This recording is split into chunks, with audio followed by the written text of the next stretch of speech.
Vetëm pak orë na ndajnë nga nisja e edicionit të 70 të Eurovision 2026, ndërsa Radio Televizioni Shqiptar vjen me një program të veçantë, kushtuar këtij kompeticioni të madh muzikor. Në datat 12 dhe 14 maj, duke nisur nga ora 20:30 deri në orën 21, publiku do të ketë mundësinë të ndjek prag Eurovision, nën moderimin e Andri Xhahu dhe Antoneta Koçi. Programi do të sjellë atmosferën e këtij eventi përmes intervistave ekskluzive, lidhjeve të drejtpërdrejta dhe materialeve nga prapaskenat e festivalit, duke e afruar edhe më shumë publikut shqiptar me emocionet e Eurovisionit. Një vëmendje e veçantë do t'i kushtohet përfaqësimit të Shqipërisë në këtë edicion me informacionet më të fundit dhe lidhjeve direkte nga arena e festivalit, pak çaste para nisjes së netëve të mëdha. Është hera e parë që bëhet, është hera e parë që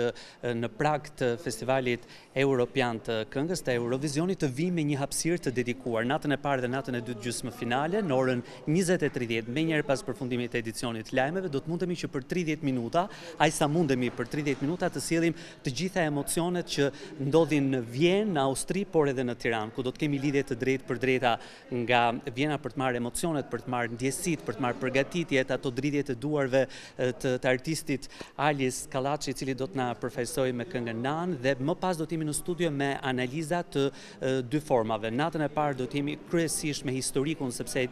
Eurovisioni këtë vit shënon edicionin e tij të 70 dhe është pjesëmarrja jone 22 në Eurovision, dhe në natën e dytë teksa këndon Shqipëria, të gjithë fokusin do ta kemi tek kënga jonë edhe mbi gjitha tek thirrja për ta votuar. Në këtë rrugtim, së bashku me mua do të jetë edhe kolegja Antoneta Koçi, e cila do të bashkohet me mua në këtë rrugtim. Me këtë program, Radio Televizioni Shqiptar synon të përcjell jo vetëm spektaklin muzikor, por edhe emocionet dhe pritshmëritë që shoqërojnë një nga eventet më të ndjekura muzikore.